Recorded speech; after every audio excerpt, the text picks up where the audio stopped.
I like to tell people that my favorite quote is, "Look forward to looking back," and that's from a one of my cancer friends actually.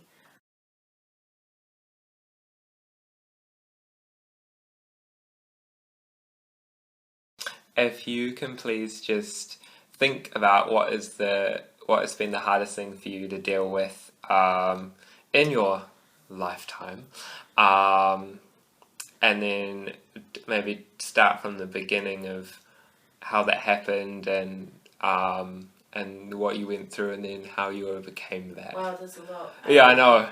It's loaded. Um, I I think seeing death is something that normal people wouldn't see. I don't know, because being diagnosed with cancer, like, was an eye opener for me because way before I was diagnosed, I was just like a free bird, like I was just living wildly. Didn't really think about any consequences or anything. But then when I was diagnosed, like everything changed because I automatically thought, okay, I'm gonna die tomorrow. Um, but yeah, I was just like, okay, I'm not gonna live, I'm not gonna live. But then when you're in a room full of people who are actually sick and more sicker than you, or like you're on the same level, like it kind of opens your eye up to kind of appreciate life more. Um, and I think throughout that time, and I've never been to so many funerals like within like a small amount of time, like probably two in a month or so. Um, and you know, I'm someone that doesn't deal very well with losing people, especially if it's people who I've drawn close to or have like made a relationship with. Um, and then, you know, and just like that, they go. And you're like, that could be me, but I'm still here. But I mean, it's quite sad because throughout the time, you kind of learn how to deal with when someone passes. And not many people deal with, like, you know, losing someone very well. I mean, everyone deals with it in a different way. My way of dealing with when I've lost someone, I think I have to be there. Like, I don't know, just be in the moment of when they're actually going. Because, I mean, as a friend to someone, like whoever I make a friendship with throughout whatever, like that friendship sticks with me until the end. Like it means so much to me. It's like my family. Um, but I mean, it's sad for me to see like families lose their son or daughter because of cancer, because it's a bloody. I can't swear. Like it's a real nasty disease to have. Um, and so I don't know, just being with them. I don't know. It makes me appreciate my life more and my surroundings more, and for me to take every opportunity that I get, like without even hesitating, because you know who knows what tomorrow might like bring, or you know if you go tonight, go to sleep, you may not wake up the next morning. But then you know everyone would be like, oh okay, she wasn't, you know. Um, so yeah, I have a lot on my plate and stuff, but I tend to mask it by just, I don't know, making everyone else around me happy and like just being a party animal. But you know, deep down, I'm more than just that. Yeah. So I think being I'm. I don't wish cancer upon anyone, but me personally, I'm grateful for it because it has taught me a lot of things that I never thought I would learn, you know? Just empowering yourself, valuing like your family, your friends, And then, like, you kind of learn how to take yourself out of, like, places and from people that don't actually need you, or you don't need them because it's just a waste of time and space. So yeah, I mean, people ask me, how do you do it? Like, you've been through so much, even throughout your own journey, like, you know, your parents wanted to, you know, kind of part ways. And, you know, as the eldest child, it was really hard because I had to be the messenger for both sides. And, you know, for me to be the eldest and kind of carry my family, like, my family didn't leave family stuff, like, and my journey wasn't just my journey, like, everything that I was going through, I had to kind of just mask it and put my family first before me. But there was a certain time where I was like, you know what, I mean, they're not in the bed that I'm in, so, you know, I have to kind of think, okay, I am going to live, I need to fight. And, you know, all this stuff is just temporary. So, and, you know, for my friends who have passed, it's quite amazing to me that I still get to have that relationship that I had with them, still with their families. And at times I kind of, like, when I've just seen them or, like, I've had lunch with them, like, I go home and I just start crying because I'm like, I feel bad because they're not here. But I'm not there to fill, like, the void or replace anyone. Like, but I just feel blessed that even though, like, their daughters and their sons are not here with us anymore, that they still, like, reach out to me. And, you know, in somewhat way, I feel blessed to still have that.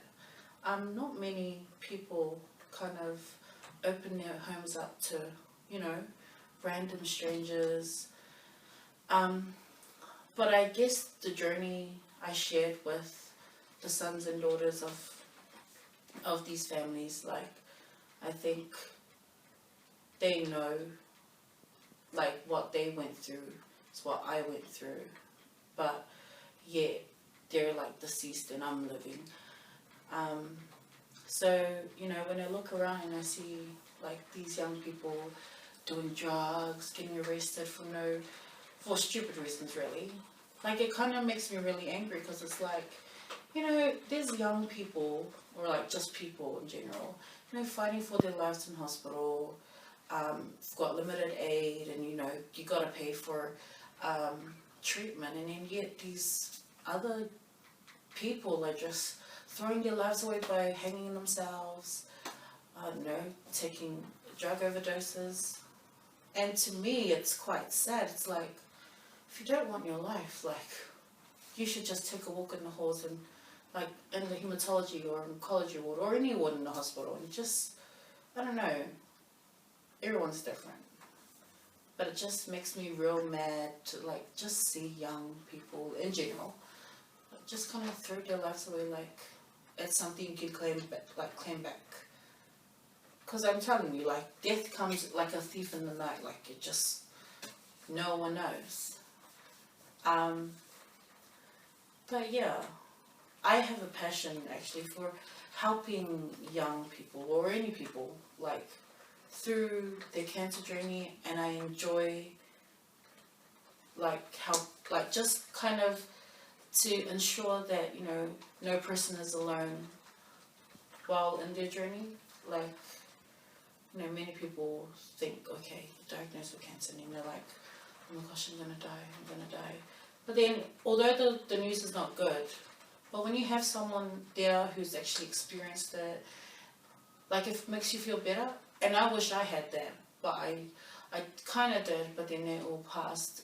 But then when I started seeing new faces around, I made it known that, you know, I wanted them to know me, and I wanted them to know it was alright.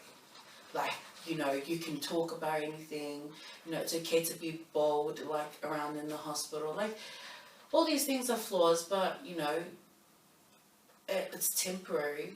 Obviously, your hair will grow back, and you can get a wig, get a weave, whatever.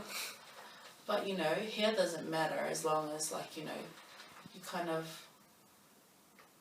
like up here is positive, and if up here is good and your mind is good, then you can get through anything.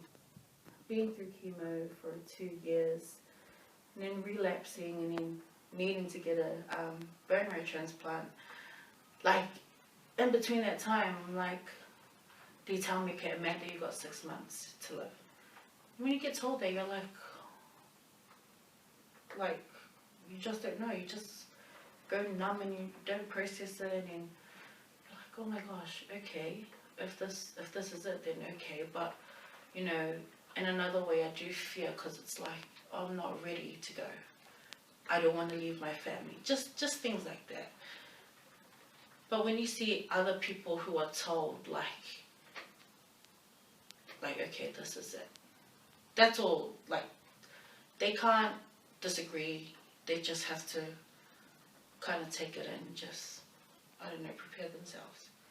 And me seeing the face of death, like just seeing someone go, it's really, really scary. Like, I would never want to go like that. My involvement as well with Canteen has also helped me kind of build more relationships with other young people, and I enjoy like talking, telling my story, especially when there's like young ones, like, I don't know, 10, maybe even younger, and it's quite sad because they've already got scars and yet they're not even the age of 18. But being someone who's been through a lot, been to a lot of funerals, it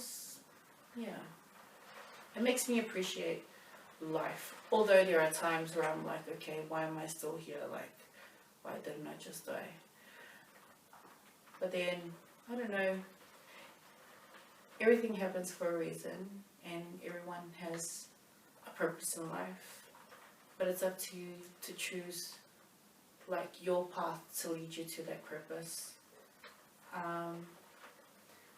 So my story has touched, a few of my friends' families who have passed, and,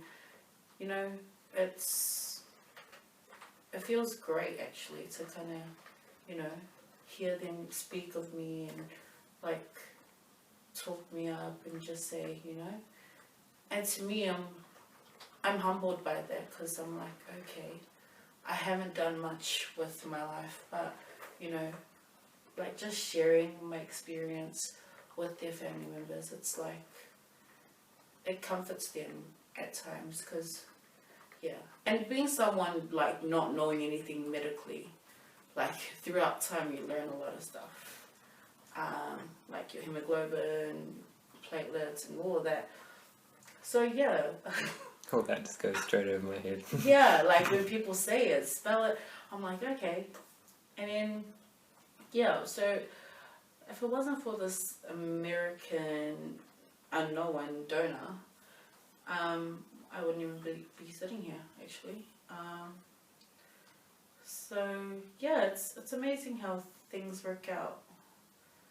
But like I said, like, people in life are so quick to judge without knowing someone's path that they've walked, and so I just like to kind of play out that I'm just this person, but I'm okay. But when people kind of get to know me, it's like, oh, okay, they take a step back. I'm like, no, it's okay, I'm fine. I'm quite open, like, with everything, even my boldness, even though, like, when I first went through the transition, I was like, oh my gosh, I look so I look like a monster.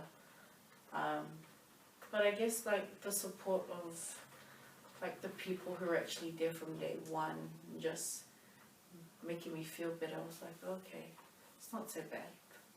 If you could give one, like, last piece of advice to anyone watching, what would it be? A last piece of advice? Yeah. Well, not like final words. Whatever life throws at you, you don't have to be like a grump or a witch about it. Like, you kind of like take it on your stride and kind of go with it. But then at the end of the day, like, just be grateful. Like, appreciate what you have, who you have around you. And when you have the opportunity, just live out your life and what you are passionate about, because, you know, you only do it once. And if you want, like, and to do it right, you have to do it, like, the right way. Does that make sense? I don't know, I'm talking good. Yeah, so, I don't know, just live life, right? Because so many people who have become limited to certain things, you know, and for the people who are actually walking, I don't know, jumping off the sky tower, like, you know, those people are living on the edge. But don't live on the edge too much where you're jumping off, no. Like make sure something's attached on the other end. Yeah, with a string or something. No, yeah, like, no matter what life gives you, like, just take it all. You know, you'll reach wherever it is that you see yourself in the next 5 years, and you'll be like, oh, okay. Then you look back and then you're like, okay, so this is what it means to look forward, to looking back.